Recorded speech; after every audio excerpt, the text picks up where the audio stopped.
హైదరాబాద్ లో land order ఎంత చక్కదనంగా పని చేస్తుందో ఇయాలనే తెలిసింది. ఎంత చక్కగా అంటే అబ్బో మాటలలో చెప్పవశం కాదు. పోన్రి అగో చూడుండ్రి, దర్వాజాలకెళ్ళి ముగ్గురు వెళ్ళిర్రు. మూతికి మాస్కులు పెట్టుకురు కదా, ముఖాలు కనబడకుండా. ఓయమ్మనే చేతులకు గన్ను పట్టుకొని వచ్చిండు. అలా వెనకాల ఇంకొకటి బ్యాగ్ వేసుకొని ఎంట్రీ ఇచ్చిర్రు. చూస్తుంటే దేన్నో మంచిగా పొతం పెట్టనీకే వచ్చినట్టుంది ఈ బడివే గ్యాంగ్ అంతా. ఇది ఏం దుఃఖమని ఫుటేజ్ అంతా పట్టి పట్టి చూస్తే ఆగో లోపల దర్వాజా ఎంట్రీ కాడ కానొస్తుంది చూడుర్రి, ఖజానా జ్యువెలర్స్ అని.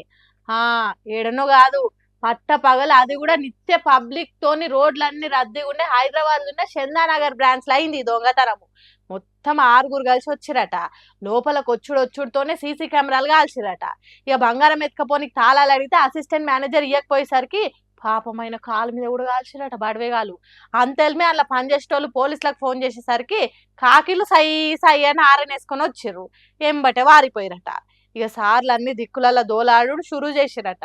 ఇక ఇది ఇప్పుడు అంతా తెలిసేసరికి ఎవరు చూడు ల్యాండ్ ఆర్డర్ని వేసుకుంటారు. అది చేతులున్న సీఎం రేవంత్ రెడ్డిని కూడా అరుచుకుంటారు. మరి ఆ బడివేగాలను పోలీసులు ఎన్నడు దొరకబడతారో గాని అప్పటిదాకా మన సర్కారుకు మాటలు పడక తప్పది. ఏందో ఏమో ఇంత పెద్ద పట్టణంలోనే ఏ బారి తగ్గించి దొంగతనాలు చేస్తారు అంటే ఇంకా రేపేసొంటి చేసి పారైతారేమో ఈ అడ్డమైన వాళ్ళు. చిరపాయిల ముండులా ఏడిపోయినా ఈనాడు మా కాంగ్రెస్ పార్టీ వాళ్ళు సీఎం రేవంత్ రెడ్డి ఏం మాట్లాడతాడా అని దానికంటే ఎక్కువ కోమటిరెడ్డి రాజగోపాల్ రెడ్డి ఏం మాట్లాడతాడు అని చూస్తున్నారు. ఎమ్మెల్యే సాబ్ మైక్ పడితే చాలు సీఎం రేవంత్ రెడ్డిని ఓ ఆట ఆడుకుంటున్నాడు. ఇప్పుడు కూడా సూటి ప్రశ్నల బాణాలు ఎక్కువ పెట్టి కాంగ్రెస్ పార్టీల మీదకి ఇడ్చిండు. మరి అవి ఎసొంటి బాణాలు అనేది చూడాలి కదా.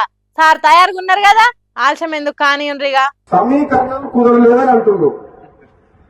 ఎందుకు కుదురుతారో సమీకరణం? మనసుంటే మార్గం ఉంటది. అవును సార్, కడుపులో లేనిది కావలిచ్చుకుంటూ వస్తుందా? బొక్కల కూర అయినా ముక్కల కూర అయినా వడ్డిచ్చేటోడు మంచోడైతే బంతులు ఎక్కడ కూర్చున్నా ముక్కలు వడ్డిస్తాడు.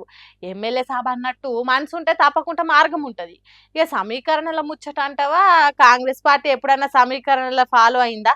సమీకరణలు లేవు, సట్టుబండలు లేవు. నన్ను పార్టీలో తీసుకున్నప్పుడు కదా మీ ఇద్దరు వదలు ఉండాలి తెలుసుగా. మన పార్లమెంట్ ఎన్నికలప్పుడు రెండోసారి ప్రామిస్ చేసి మాటిచ్చినప్పుడు కదా మీ ఇద్దరు వదలు కానీ.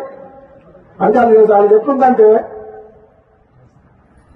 ఒడ్డు దాటినాక ఓడమల్లయా, ఒడ్డు దానిలో బోడమల్లయా చెప్తుంది. ఆఖరి తీరేదాకా చక్కెర పెట్టి ఆఖరి తీరినాక ముక్కును కొరికినట్టే ఉన్నది సారు. మీరు చెప్పింది 100% బరాబర్ ముచ్చట్నే. మీకు మంత్రి పదవి ఇచ్చుట్లనే కాదు, కొలువుల కోసం ఎదురు చూసేటోళ్లకు, కొలువులు చేస్తున్నోళ్లకు, రైతులకు, ఆటో డ్రైవర్లకు, డాక్టర్లకు, కండక్టర్లకు, కలెక్టర్లకు, సోషల్ మీడియా జర్నలిస్టులకు, ఆడోళ్లకు, మోలకు అందరికి బోడమల్లయ్య తీరే చేసిండు. 9 మంది ఎమ్మెల్యేలు ఉన్న ఖమ్మం జిల్లాలో 3 మంత్రులు ఉన్నారు. ఎంతమంది ఉన్నారు? 11 మంది ఎమ్మెల్యేలు ఉన్నా నల్గొండకు 3 ఉన్నారు తప్ప. ఏ ఊకోండ్రి సారు, అసలే తప్పు కాదు. తప్పు లేదు, ఇనుప ముక్కకు పట్టిన తుప్పు లేదు. 3 మంత్రులుంటే ఇంకింత ఎక్కువ పని చేయొచ్చు. ముఖ్యమంత్రి దగ్గర ఉన్న ఏదో ఒక శాఖ ఇచ్చి మంత్రిని చేస్తే మీ పని మీరు మంచిగా చేస్తారు కదా. అప్పుడు కాంగ్రెస్ పార్టీ పరిపాలన కూడా మంచిగా నడుస్తుంది. రేవంత్ రెడ్డి మాట్లాడిన ప్రతి మాట మీద వేదవాక్కు తిరిగి నబడుతుంది కదా. అట్లాంటప్పుడు తప్పెట్లయితే సారు? రేవంత్ రెడ్డికి ముఖ్యమంత్రి ఇచ్చినప్పుడు ఇద్దరు తప్పేంది? మళ్ళీ అట్లనే అంటారేంది సారు? అస్సలు తప్పులేదు. మీరు అడిగేది 100కు 100% రైటు, కరెక్టు, నిజం, సత్యం. ఇదే నమ్మడం ఎవరన్నా తక్కువ ఇద్దరికిద్దరే గతంలో ఇద్దరు. అంటే సారు నల్గొండ అంటే కోమటిరెడ్డి బ్రదర్స్, మీరేం చెప్తే గది జరుగుతుంది. మీరు తప్ప ఇంకెవ్వరు ఉన్నారు నల్గొండలో పెద్ద లీడరు? ఉన్నా మీరున్నాక ఎదుగుతారా? కాబట్టి మంచి పదవి ఇవ్వాల్సిందే. పదవి ఎవరికి ఎప్పుడు ఇవ్వాలని కాంగ్రెస్ పార్టీ అధిష్టానం నిర్ణయం తీసుకుంటది. ఆలస్యమైనా సరే నేను ఓపిక పడుతున్నా. పదవుల కోసం పాకులాడే వ్యక్తిని కాను. ఇది 100కు 200% కరెక్ట్ సారు. పదవుల కోసం మీరు అసలు పాకులాడిని వాకులాడరు. మిమ్మల్ని పిలిచి పదవులు ఇస్తామన్నా కూడా వద్దంటే వద్దంటారు తప్ప అద్దని అడిగేటోళ్ళు కాదు సార్ మీరు. ఇన్ని రోజుల కాడ నుంచి కాంగ్రెస్ సర్కార్ను సీఎం రేవంత్ రెడ్డిని తిట్టినట్టు మాట్లాడేది పదవి కోసం గానే కాదు, మునుగోడ ప్రజల బాగు కోసం తప్ప ఇంకోటి కాదు. నమస్తే సార్, ఇక మేము ఉంటాం.